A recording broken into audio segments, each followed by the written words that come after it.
Muy bien, hermano. Voy a comenzar hablándole de aquellos que tienen niños. Usted sabe que los niños siempre quieren ser, los que son hermanos, siempre se están midiendo el uno al otro, ¿verdad? Entonces, cuando van creciendo, normalmente todos los papás tienen una varita ahí para medir en la pared. Y entonces se van midiendo uno al otro y van creciendo y va diciendo: yo estoy más grande que tú, yo estoy más grande que tú, ¿verdad? Y los papás normalmente tienen una sola varita para medir la estatura de sus hijos. Es una estatura, digamos, es la varita patrón, por llamarlo de alguna manera. Pues ustedes, como sabe, yo tengo sobrinas, ¿verdad? Y mis sobrinas no son ajenas a este tema. Entonces un día la más chiquitita llegó y dijo: yo estoy muy grande, ya mido 6 reglas. Y entonces la mamá se quedó mirándola.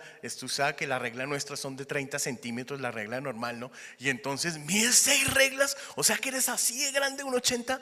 Y entonces en ese momento la niña sacó una reglita de esas pequeñitas, de las que acostumbran llevar los niños en la cartuchera, y le dijo: no, mami, son 6 reglas de estas. Lo que le quiero decir es que la niña había calculado perfectamente bien su estatura, ¿verdad? Tenía las 6 reglas de acuerdo a la regla que ella tenía, pero había un estándar, ¿cierto? Que era la regla que estaba en la pared. Y hoy le quiero hablar de ese estándar que todos tenemos que tener, y ese estándar es la santidad del Señor. Hoy vamos a hablar de la santidad del Señor, y para ello voy a usar un pasaje en Isaías capítulo 6, los versos 1 al 8. Le voy a pedir que lo tenga allí guardadito. Muy bien, y ya lo vamos a leer. Mire que de todas las cosas acerca del Señor que nos son difíciles de enfocar, quizás una de las más difíciles es la santidad. Podríamos decir que la santidad es uno de esos atributos, entre comillas, incómodos, porque nos recuerda lo absolutamente diferentes que somos del Señor, ¿verdad? Así es que si usted tuviera que definirlo, de acuerdo a un diccionario bíblico, dice que la santidad de Dios es su pureza intrínseca y trascendente. Pero hay una frase que me llama la atención, y es el estándar de justicia al que se conforma todo el universo. ¿Qué significa eso? Que el Señor es el estándar y la medida para todo lo bueno que usted pueda tener, todo lo bueno que usted pueda ver. El Señor no se ajusta a ningún estándar creado por otros, porque Él es el estándar. Por lo tanto, toda la creación se ajusta a ese estándar que es el Señor. Podríamos decir también que la santidad es como esa pieza central en medio de todos los atributos del Señor, ¿verdad? De todas las cosas que Él es, en el centro de su ser, en el centro del Señor está su santidad. Y eso es muy importante, porque la santidad de Dios abre la puerta a la comprensión y al sentido de todo lo demás acerca de Él. Es decir, pues usted, para conocer al Señor, lo primero que debe entender es su santidad, ¿verdad? Normalmente nos dicen que lo primero que conoces del Señor es su amor, pero su amor es un amor santo, no es el amor como el amor nuestro, que el amor nuestro muchas veces tiene intenciones, intereses, cosas ahí adentro en el corazón. El amor del Señor es completamente puro. Este atributo de su santidad se infiltra, por llamarlo de alguna manera, en todos los demás atributos. Su amor es santo, su conocimiento es santo, su presencia total es santa, todo sobre Dios es infiltrado por este atributo definitorio de la santidad. Por lo tanto, si queremos conocer a Dios, debemos entender bien la idea de lo que es la santidad. Y hay 2 elementos para la santidad de Dios que yo quiero que comprendamos en esta mañana. Voy a hacer todo lo posible por explicarlo de la mejor manera. Permítame un segundo que se me fue acá. El primero de estos elementos es la idea de grandeza. Uno de los significados de santidad es ser apartado, o sea, colocado totalmente aparte. Dios está por encima y más allá de nosotros, es decir, Él está en una clase por sí mismo. Él está aparte de todas las cosas, está fuera de toda categoría. Muy bien. hay una profunda diferencia entre Dios y todo lo que Él ha creado, incluidos nosotros. Él es grandioso, Él es majestuoso. Hay una canción que nosotros hace mucho no ministramos aquí, que es Asombroso Dios. Él es asombroso en absolutamente todas las cosas. Y el segundo aspecto de la santidad, y tal vez con el que más relacionamos este concepto, es la idea de pureza. Cada vez que usted piensa en santidad, inmediatamente lo que le viene, a usted no le viene que es apartado y que Dios está por encima de todo. A usted le viene el concepto de que Dios es absolutamente puro, de que Él es bueno, Él hace lo correcto todo el tiempo y nunca, oiga bien, nunca hace lo que está mal. ¿Por qué? Porque Dios no está manchado de pecado. Dios siempre actúa de manera justa. ¿Por qué? Porque su naturaleza es ser absolutamente santo. Él es genial, es bueno, es asombroso, y la mejor manera de entender la santidad es a través de la palabra que le di al principio en Isaías capítulo 6, los versos 1 al 8. Antes de leer esa palabra, yo le voy a contextualizar de qué estamos hablando ahí.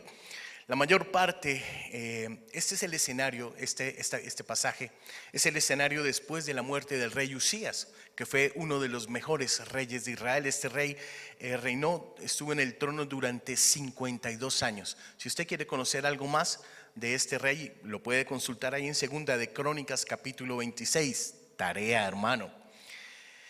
Entonces, cuando Usías murió, a pesar de que en sus últimos años él hizo cosas que no debía delante del Señor, fue una vergüenza, por llamarlo menos. Cuando él murió fue una época de duelo nacional. Isaías vivió en esa época la última parte del rey Usías y la siguiente, ¿verdad?, del siguiente rey que le sucedió en el trono. Y entonces tal vez Isaías estaba preocupado por lo que iba a pasar con la nación, lo que iba a pasar con el país, y entonces fue al templo a orar. Tal vez esa visión no tuvo nada que ver con el rey Usías, pero él fue a adorar, y allí, cuando estaba en medio de la adoración y de la oración, él levantó sus ojos y Dios se le presentó en medio de esta visión. Vamos a leer Isaías 6, versos del 1 al 4. Dice lo siguiente: yo, Isaías, vi a Dios sentado en un trono muy alto. Yo le voy a pedir que, si quiere, no importa, yo voy a leer y usted cierra sus ojos y se imagina. Vi sentado a Dios en un trono muy alto y el templo quedó cubierto bajo su capa. Esto me sucedió en el año que murió el rey Usías. Vi además a unos serafines que volaban por encima de Dios. Cada uno tenía 6 alas. Con 2 alas volaban, con las otras 2 se cubrían la cara y con las otras 2 se cubrían de la cintura para abajo. Y con fuerte voz se decían el uno al otro: Santo, Santo, Santo es el Dios único de Israel, el Dios del universo. Toda la tierra está llena de su poder. Mientras alababan a Dios, temblaban las puertas del templo y éste se llenó de humo. Lo primero que yo quiero que note aquí es que en esta visión, en esta primera parte de la visión de Isaías, es notoria la grandeza del Señor. Mire los detalles de esa visión del Señor. El rey Usías podría haber muerto, pero cuando Isaías levantó su cabeza en adoración, no vio a un rey terrenal, vio al rey de toda la tierra, al rey de todo el universo, al supremo, al alto, al elevado, y al lado de él estaban sus ángeles. Pero hay algo particular aquí, y es que estos serafines de los que habla aquí la palabra tenían un trabajo particular, y ese trabajo particular era adorar, dar gloria al Señor. No sé si usted alcanza a imaginarse esa escena, ¿verdad?, de estos ángeles volando. Dice que volaban sobre Dios y se gritaban uno al otro: Santo, Santo, Santo, Santo es el Señor Dios del universo. Ese era su trabajo. Les hablaba ahorita, les comentaba ahorita en un tiempito devocional que tuvimos antes de iniciar nuestro servicio, que estos ángeles eran puros y sin embargo sus alas, sus 6 alas, con las 6 alas se cubrían la cara y los pies. Se protegían de la mirada directa del Señor debido a su reverencia y asombro ante la presencia del santo y majestuoso Señor. Yo le pregunto, si estos ángeles hechos por Dios, santos, puros, se cubrían su rostro, cubrían su cuerpo con sus alas y no podían mirar al Señor siendo puros, siendo sin mancha, sin pecado, ¿no cree que cuando nos acercamos a la presencia del Señor, cuando estamos adorando como lo estábamos haciendo hace un rato, debemos acercarnos con esa misma actitud de reverencia? Sabiendo que estamos ministrando a la presencia de un Dios que es el absoluto de lo santo, que el concepto de lo santo lo entendemos únicamente por Él y para Él. Ellos se protegían de la mirada del Señor. A veces cometemos un error cuando imaginamos que la bondad de Dios se parece a la bondad de una persona humana, así sea el mejor de ellos. La bondad del Señor está en una clase propia.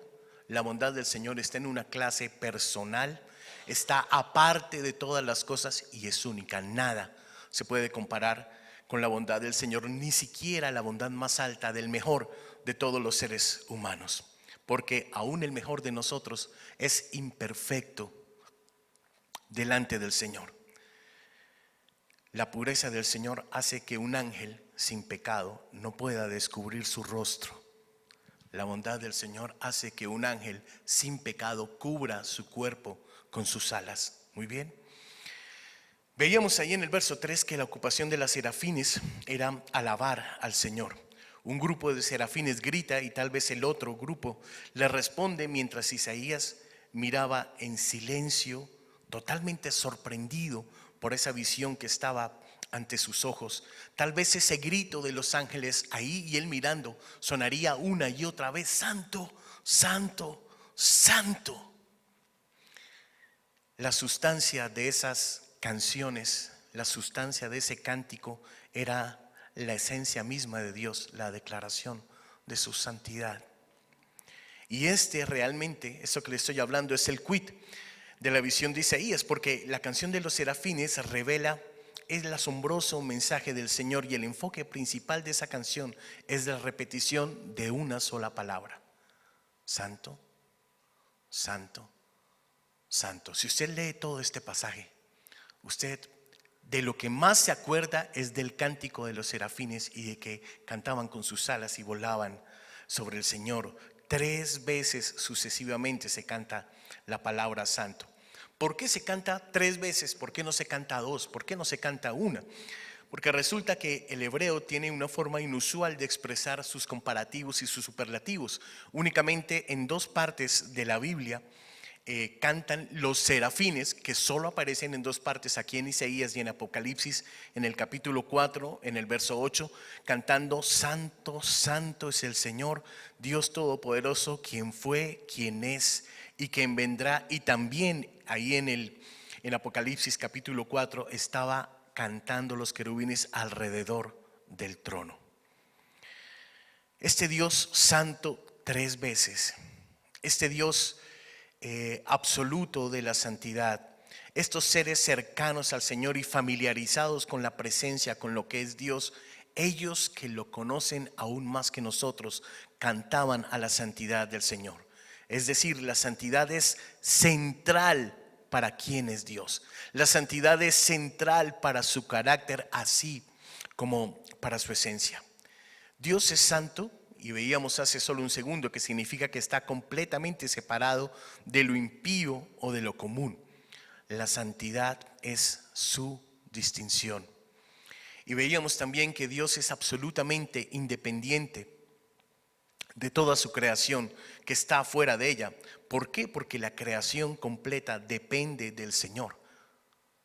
Dios no depende de la creación. Santo significa que Dios es trascendente, es decir, que está más allá de los límites. Él es supremo y absoluto en grandeza, está libre del tiempo, está libre del espacio, está en una dimensión totalmente única, fuera del universo creado. Ahora bien, ahí dice también que cuando los serafines estaban cantando Santo, Santo, Santo, el templo se llenó de humo, y dice también que tembló. Y ese temblor ya lo habíamos visto alguna vez en la Biblia, en Éxodo 19, verso 18. ¿Se acuerda cuando Moisés iba subiendo al monte y estaba todo el pueblo abajo del monte y comenzó a temblar la tierra y Dios hablaba y sonaban truenos, centellas y temblaba toda la tierra solamente por la voz del Señor? El templo mismo estaba lleno de humo, y esas imágenes nos señalan la majestad del Señor, que debería provocar reverencia y debería provocar asombro. Al comienzo de la visión, él dice que el templo estaba bajo el manto del Señor. No sé si usted tiene una visión clara de lo que significa la extensión de un templo, pero dice que dentro del templo, cuando Isaías vio, levantó sus ojos y la capa del Señor cubría todo el templo. Para que tenga una idea, la verdadera adoración que nosotros hacemos aquí, la verdadera adoración que hace usted en su casa, realmente comienza cuando nos detenemos y nos quedamos boquiabiertos ante la maravilla, ante el poder, ante la magnificencia del Señor. Pero comienza más cuando podemos vislumbrar su santidad y podemos ver en nosotros quiénes realmente somos. Lo segundo de lo que le quiero hablar es que nosotros, a través de esta visión, vemos la bondad de Dios y también la mortalidad del hombre. Dice ahí en el texto que las puertas del templo no eran lo único que temblaba.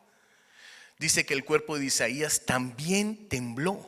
Su miedo era tan real cuando se enfrentó con la realización de la santidad de Dios y cuando se dio cuenta de su propia pecaminosidad y la pecaminosidad del pecado de la sociedad en que vivía. Se lo voy a leer un segundito.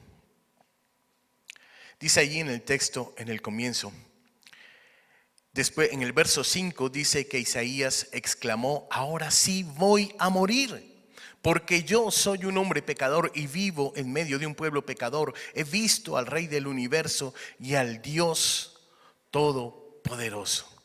He visto al Dios del universo y al Dios todopoderoso. Su miedo era tan real cuando enfrentó esto de lo que estamos hablando, que pudo ver cuando vio la santidad de Dios: Dios mío, estoy arruinado, voy a morir. En ese momento él pudo ver que él era un pecador, que él estaba completamente lleno de maldad. Muy bien. La respuesta de Isaías tal vez no es la que hubiéramos esperado. Mire que si usted se le aparece el Señor de esta manera, con una visión de esta magnificencia, de ese tamaño, de ese poder, posiblemente la expresión hubiera sido: ¡uy, super cool! ¡Guau! ¡Qué chévere! Pero no, él no tuvo ninguna de esas experiencias. Este hombre quedó deshecho cuando vio la magnificencia y vio la santidad del Señor. Deshacerse o arruinarse es romperse, es desmoronarse a simple vista, es liberarse. La razón por la que este hombre, Isaías, está deshecho es porque se dio cuenta de su propia inmundicia. No sé si alguna vez ha tenido usted, yo espero que sí, un encuentro con el Señor real y genuino, en el que Dios le permite ver la propia inmundicia de su corazón. Cuando usted ora al Señor y cuando está en estos tiempos de adoración profunda, qué duro es darse cuenta de lo inmundos que son nuestros pensamientos. Qué duro es darse cuenta que nuestras intenciones no son todo lo santas que nosotros creíamos. Qué inmundo es darse cuenta que nuestras motivaciones obedecen a nuestros intereses y no a los intereses del Señor. Cuando este hombre se ve junto a la pureza y la santidad de Dios, pues la impureza de su pecado realmente es abrumadoramente evidente. Se dio cuenta este hombre con una fuerza repugnante de que su carácter no estaba en armonía con el carácter del Señor. Mi llamado en esta mañana es a que todos nosotros podamos tener una comunión tan íntima, tan profunda, que cada vez que nos sentamos en medio de la presencia del Señor, cada vez que estamos de rodillas y postrados, podamos darnos cuenta de lo repugnante de nuestro carácter, porque solo el que se da cuenta de lo inmundo que es, ora a su Señor para que a través del poder de su Espíritu Santo lo cambie y lo transforme. Cada vez que alguien vislumbra al Dios Todopoderoso, está atemorizado. Y si usted estuviera, Isaías era un profeta y tremendo profeta. No sé si usted sabe quién era este hombre Isaías. Él no era de una clase popular, era un hombre de una familia prestante de Israel. Vivía en medio de la corte, y tal vez cuando usted tiene una dignidad en un lugar, tal vez tú piensas, oh, soy muy bueno, estoy por encima. Tú no lo dices, pero hay veces que allá en tu inconsciente, en tu subconsciente, muchas veces esa idea está patinándote ahí en medio de la cabeza. Muy bien. La palabra en Juan capítulo 1 verso 18, no lo busques, dice: nadie puede verme y vivir. Nadie puede verme y vivir. Usted se acuerda que la semana anterior entonamos un cántico donde decía que el Señor te muestre su rostro. ¿Se acuerda de eso? ¿Sí? Y cada vez que a la luz de esta palabra, cuando pienso en eso, realmente que el Señor me muestre su rostro, me da un temor impresionante. Porque no importa cuánto ayune, no importa cuánto oro, no importa, realmente siempre cuando nos presentamos delante del Señor, no nos vamos a ver completamente limpios. Mire que la primera respuesta de una persona impía a la santidad de Dios es esa conciencia del pecado personal. Cuando usted se ve junto a la pureza de la santidad de Dios, pues la impureza del pecado humano es totalmente asquerosa. Es como si viviéramos nuestras vidas, y ojo con esto que voy a decir, lo voy a repetir. Es como si viviéramos nuestras vidas con la mayoría de nuestras luces apagadas para poder ocultar la mayor parte de nuestra maldad en la oscuridad. Se lo voy a repetir. Es como si viviéramos nuestras vidas con la mayoría de nuestras luces apagadas para poder ocultar la mayor parte de nuestra maldad en la oscuridad. Cuando usted le llega por casualidad una visita a su casa, y es una de esas visitas imprevistas, y lo cogen a usted, a las mujeres, sin arreglarse, ¿cierto? Totalmente que con la sudadera, con el pelo despeinado, sin maquillaje, sin nada, y de pronto suena el timbre, ¡ting, tum! Y usted dice, uy, ¿pero quién es? ¿Pero quién es a esta hora? Y de pronto se asoma a la puerta y es una visita, la visita de sus mejores amigos. Las mujeres corren rapidísimo al baño, ¿verdad? A peinarse, a quitarse aquí las lagañas, a limpiarse, a lavarse, a quedar medianamente presentables, ¿cierto? Y si entonces llegan y les dice, no, estamos celebrando tu cumpleaños, te venimos de sorpresa y vamos a tomarte una foto. ¿Cuántas mujeres quieren que les tomen la foto así con el pelo todo guau, ¿cierto? Sin maquillaje, con ojeras, van y se miran rápido en el espejo, miran los dientes, los pelan así, miran a ver si tienen algún suciecito por ahí, porque ninguno de nosotros quiere que en una fotografía nos queden los imperfectos. Por ejemplo, cuando uno es gordito, así como nosotros, ¿verdad? Pues a los hombres no nos interesa tanto, pero también cuando uno es gordito, tú siempre buscas tu mejor ángulo porque no quieres que se vean tus imperfecciones. Cuando estás mal arreglado y van a tomar las fotos, entonces tú te haces hacia el lado oscurito. ¿Para qué? Para que no se vean las imperfecciones. Pero le tengo una noticia. Cuando llegamos a la presencia de Dios, la oscuridad se ha ido y absolutamente todo lo oculto está expuesto. Se lo voy a repetir. Cuando usted llega a la presencia del Señor, la oscuridad se ha ido por completo y todo lo oculto está expuesto. Mire que a veces durante nuestra vida sentimos que estamos haciendo todo bastante bien porque, ¿sabe qué? Nos comparamos entre nosotros. Y eso es completamente inconsciente. Nos comparamos entre nosotros. Y cuando tú te comparas con aquellas personas que te rodean, siempre podemos detectar a aquellos que aparentemente son peores que nosotros. Sin embargo, cuando usted y yo nos comparamos con el estándar de la santidad absoluta, wow, ¿qué podremos decir? Las paredes de nuestro propio engaño se derrumban. Es por eso que creo que una persona que no tiene sentido de su propio pecado, pues realmente nunca ha tenido el verdadero sentido de lo que significa estar ante la presencia y la santidad del Señor. La persona que cree que hizo lo correcto para salvarse, pues sencillamente nunca ha tenido conciencia de cuán manchada está realmente. El Espíritu Santo tiene que despertarnos a nuestro pecado antes de que podamos ser convocados a su gracia y podamos vivir delante de su presencia.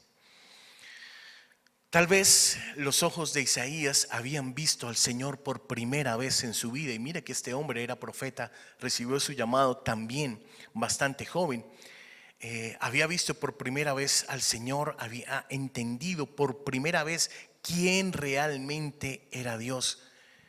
Y en ese mismo instante, Isaías también entendió por primera vez quién realmente era Él. Porque cuando usted ha sido confrontado por el Señor y su pecado ha sido expuesto totalmente, usted entiende la dimensión de lo verdaderamente feo que hay dentro de su corazón. Ahora bien, observe también que en ese mismo instante en que este hombre dijo, ay de mí, por primera vez, él se llama a sí mismo un hombre de labios impuros, es decir, sus labios no le pertenecen a Dios, o como los serafines estarían cantando alabanzas. No sé si usted logra comprender la dimensión de lo que significa tener labios impuros. Muchas personas piensan que los labios impuros son únicamente palabras sucias, palabras soeces, palabras groseras, pero sus labios son impuros cuando usted maltrata a sus hijos. Sus labios son impuros cuando usted maltrata a su esposa o a su esposo, porque también casos hemos visto. Sus labios son impuros cuando usted habla mentiras. Sus labios son impuros cuando usted deja ver los intereses ocultos de su corazón. Ahí nosotros tenemos labios impuros. Y esos labios que hablan de esa manera no le pertenecen a Dios como los serafines, ¿verdad? Esos labios con los que nosotros cantamos cada día, aleluya, amén, santo, pues en ninguna manera se parecen al santo que cantan los serafines delante de la presencia del Señor. Los labios siempre expresaron lo que hay en el corazón y lo que hay en su pensamiento. Y los labios siempre mostraron su impureza. Los labios suyos, los labios míos, han sido completa y totalmente impuros. Curiosamente, Isaías no solo vio la maldad que había en su propio corazón, no solo vio la impureza que había en su propio corazón, sino que también pudo ver la maldad que había en medio de su pueblo. Hace poco, usted sabe que tenemos un grupito, un pequeño grupo ahí en Cajicá, y entonces una de las personas, uno de los muchachos me refirió a alguien para una consejería. Entonces esa persona me dijo, mira, es que Dios definitivamente no me puede salvar. Yo he hecho demasiadas cosas malas en mi vida. Y entonces comenzó a contarme todas esas cosas malas que había hecho, ¿no? Como si uno le fuera a sorprender, hermano, ¿verdad? Y lo único que yo atiné a decirle a esta persona fue, mira, fulanita, realmente tú estás más cerca de la salvación que muchos de los que han sido criados en la iglesia. Tú estás más cerca de la salvación que muchos de los que son cristianos desde cuna. Y entonces ella me preguntó, ¿en serio? ¿Pero cómo es eso después de todo lo que he pecado? Y yo le dije, claro, pero entonces ¿por qué? Le dije, porque tú eres consciente de que has pecado. Tú eres consciente de que has pecado. Tú estás más cerca del reino de los cielos que muchas de las personas que vienen a nuestra congregación, que vienen a las iglesias, pero que confían en su propia bondad. Yo le pregunto, ¿usted confía en su propia bondad? ¿Usted confía en lo bueno que usted es? Cuando usted se ve a sí mismo, usted se ve como, le falta la ruedita acá, la aurolita, ¡ting! Yo soy el santo. Usted sabe que yo soy un poquito afiebrado a la historia y hay una anécdota real que pasó en el siglo XVIII con un rey en Prusia. Este rey se llamaba Federico II. Prusia en ese momento era lo que era Austria completa y Alemania por completo, ¿no? Entonces era un país muy grande y fue uno de los primeros países en tener una ley rígida, un sistema legal rígido para tener controlados a los bandidos. Entonces, una vez al año, usted sabe que los reyes acostumbraban a pasar por las cárceles y escuchaban los casos de las personas, ¿sí? Para otorgarles un indulto, otorgarles el perdón. Entonces llegó el rey a una cárcel y entonces todo el mundo llegó y se acercó a él. Oh, majestad, majestad. Y entonces todo el mundo hablando y de pronto el rey extendió la mirada allá a lo lejos y vio a un hombre sentadito allá a lo lejos, así acurrucado, como con pena, como que no quería. Y entonces el rey fue hasta donde él estaba y le dijo, oye, ¿y por qué estás aquí? Entonces el hombre que estaba ya acurrucado a un lado, lejos de todos, llegó y le dijo, no, majestad, es que yo cometí un robo a mano armada, respondió el hombre. Entonces el rey llegó y le preguntó, ¿eres culpable? Y entonces el ladrón le dijo, sí, señor, yo merezco este castigo. El rey se volvió hacia la guardia y ordenó, liberen a este hombre culpable porque no quiero que corrompa a todos los demás presos aquí que son inocentes. ¿Me explico correctamente? Lo tercero que vemos es la disposición del Señor para nuestra santificación. Una vez que Isaías se da cuenta y reconoce su propio pecado, observe lo que sucede en el verso 7. Ahí dice, y tocó mi boca con él. He aquí esto ha tocado tus labios y tu iniquidad es quitada y tu pecado es perdonado. Ahí lo que está diciendo, se lo voy a leer del principio. Lo voy a leer desde el verso 6. Él había dicho, Isaías acababa de decir, voy a morir porque soy un hombre pecador. Y en el verso 6 dice que en ese momento uno de los serafines voló hacia mí, traía en sus manos unas tenazas y en ellas llevaba la brasa, una brasa que había tomado del fuego del altar. Y con esa brasa me tocó los labios y me dijo, esta brasa ha tocado tus labios. Con ella Dios ha quitado tu maldad y ha perdonado tus pecados. Enseguida oí la voz de Dios que decía, ¿a quién voy a enviar? ¿Quién será mi mensajero? Entonces este hombre, si usted se pone a pensar, el ángel tomó ese carbón caliente y se lo acercó a la boca a Isaías. ¿Por qué haría esto? ¿Por qué un hombre toma un carbón encendido y lo acerca a la boca de este hombre? ¿Usted se imagina que alguien tomara unas tenazas? ¿Se imagina que alguien tomara unas tenazas y acercara el carbón a sus labios? ¿Cómo se sentiría usted? ¿Usted se imagina sentir el calor de la brasa ahí junto a su boca? Los labios son uno de los tejidos más sensibles que nosotros tenemos. Son muy delicados. Usted se corta con una hoja de papel o con una cuchilla cuando se está afeitando y eso sangra profusamente porque es muy delicado. Pues bien, este ángel tomó el carbón y se lo acercó a Isaías. ¿Por qué? Porque la brasa cauterizaba el pecado. La brasa cauterizaba a aquel hombre que ya de labios inmundos y se había reconocido como de labios inmundos. No sé si usted alguna vez ha estado en el doctor y le han cauterizado algo. Ese es un proceso para sellar una herida o destruir tejido anormal o infectado con un instrumento muy caliente.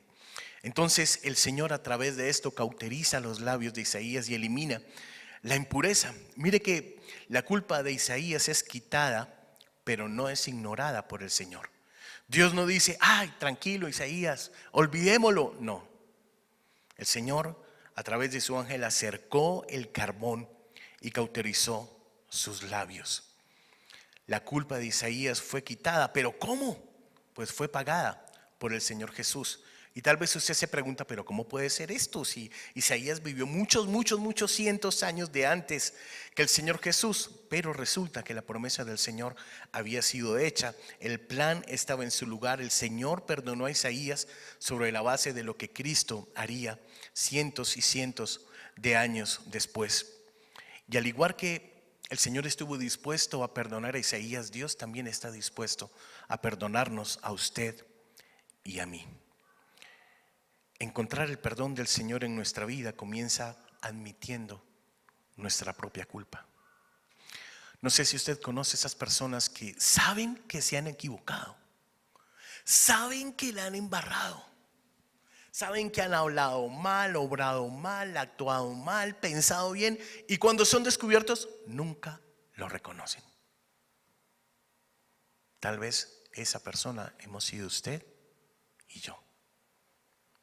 Nos cuesta reconocer que nos equivocamos. Nos cuesta reconocer nuestra culpa.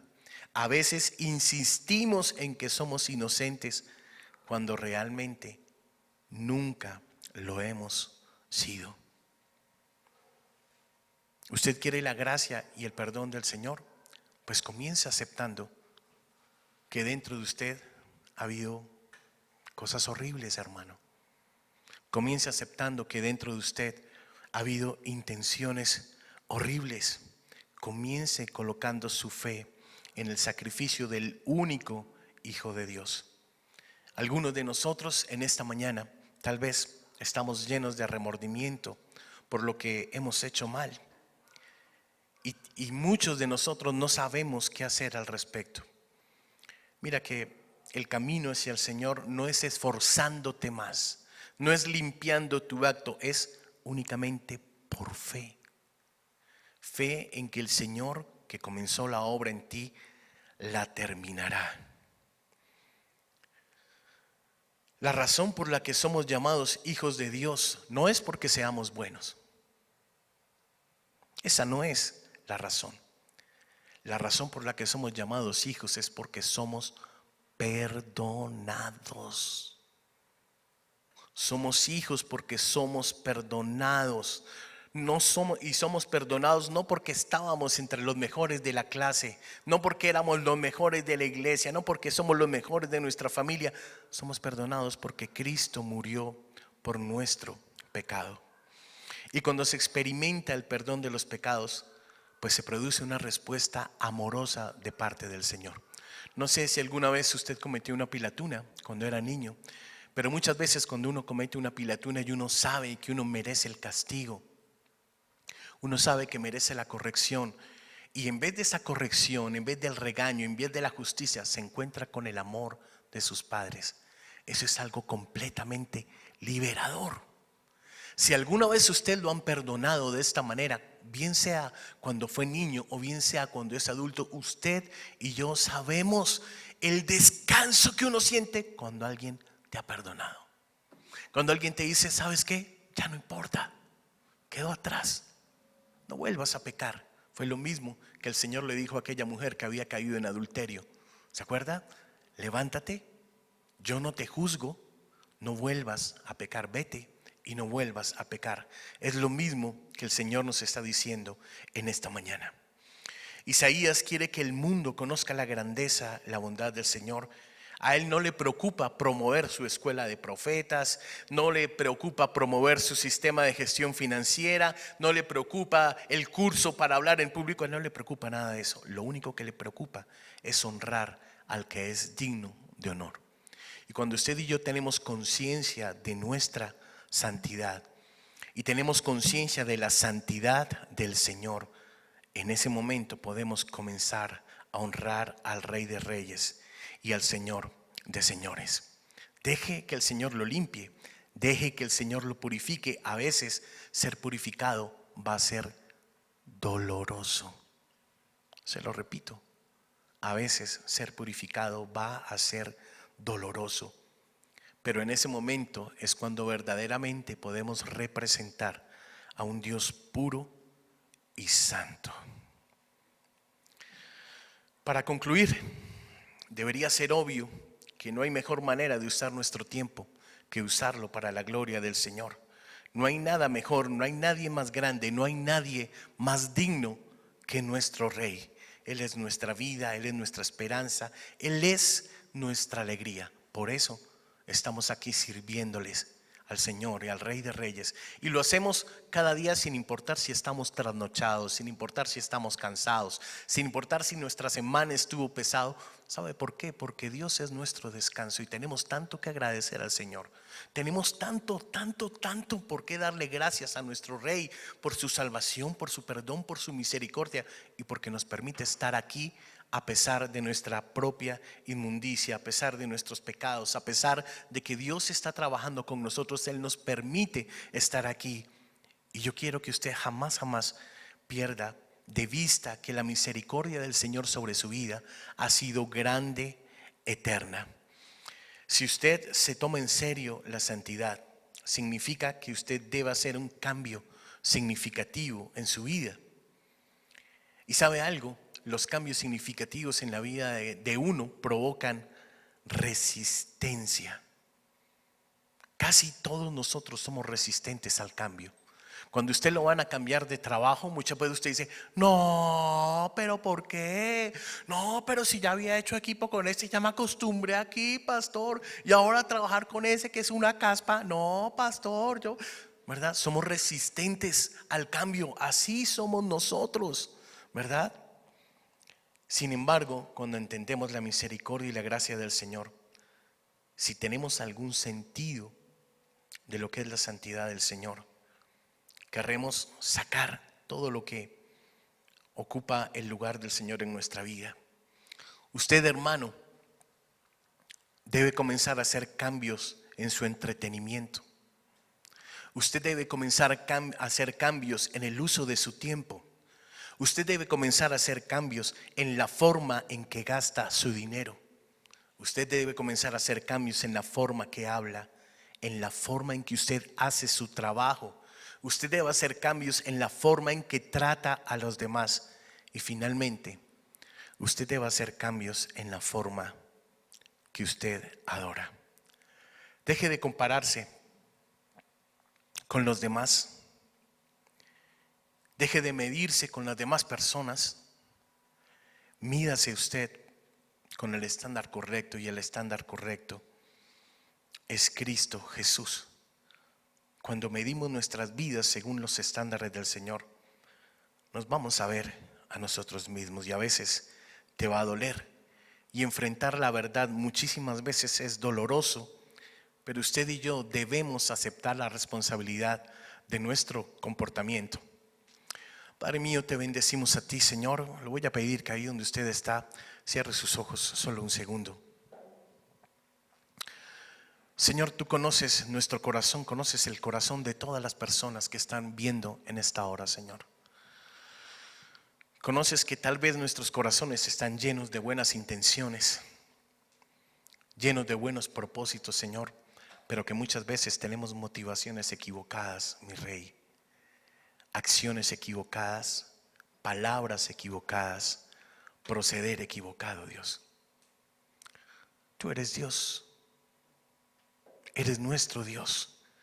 No puedo imaginar, por más que intento, Señor, esta escena del profeta Isaías con sus ojos abiertos en medio del templo y ver toda tu majestad ahí, Señor, y ver tu capa cubriendo ese templo y aquellos ángeles cantando: santo, santo, santo.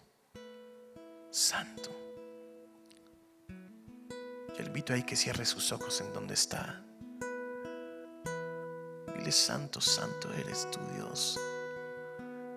Eres santo, eres digno, Señor. Soy consciente, Señor, de mi propia maldad, Señor. Soy consciente de que no soy nada bueno, Dios. No soy tan bueno como yo mismo me veo. No soy tan bueno como yo mismo me siento, Dios. Soy consciente, Dios, de que muchas veces comparo mi vida, Dios, con la vida de mis hermanos y me veo a mí mismo como superior, Señor. Y quiero en esta mañana pedirte perdón, oh Dios, con todo mi corazón, Señor. Que eres digno, eres digno, eres digno, Dios. Eres digno, Dios. Este cántico, Señor, que vamos a entonar, Jesús, habla precisamente de tu santidad, Señor. De cómo, Señor, estás tú, Señor, por encima de todo hombre, de toda nación, de toda la creación, Señor. Tu palabra dice que toda la creación te adora, Señor, que cuando rugen los vientos es el cántico de la naturaleza a ti, Señor, que cuando rugen los mares, Señor, y se estrellan contra los acantilados, Señor, es la creación, Señor, de gloria cantándote a ti, Señor, cantando a tu santidad, Señor. Por eso, Rey, en esta mañana, Señor, cantamos a tu santidad, Señor, porque eres digno de alabanza, eres digno de adoración, Señor. Oh, Rey, gracias, Señor, porque así, Señor, como confrontaste al profeta Isaías con su propia pecaminosidad, Señor, cuando él pudo verte a ti, realmente pudo verte a ti, Señor, pudo ser consciente de quién era él, Señor, un hombre inmundo, Dios, impuro de labios. Santo,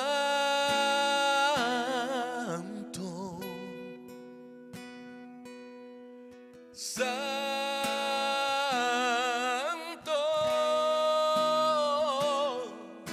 santo,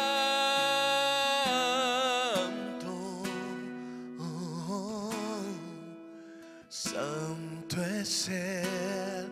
Si quiere, dígalo en su casa. Cantamos santo,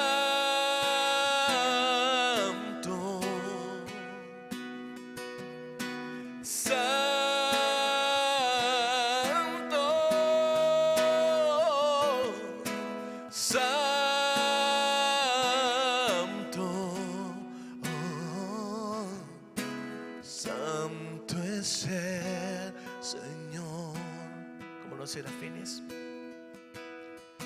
toda nación se postrará al Dios del universo y con pasión adorará al Creador de la vida, cantando santo,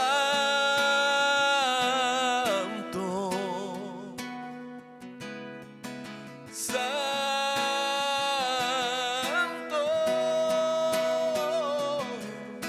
santo,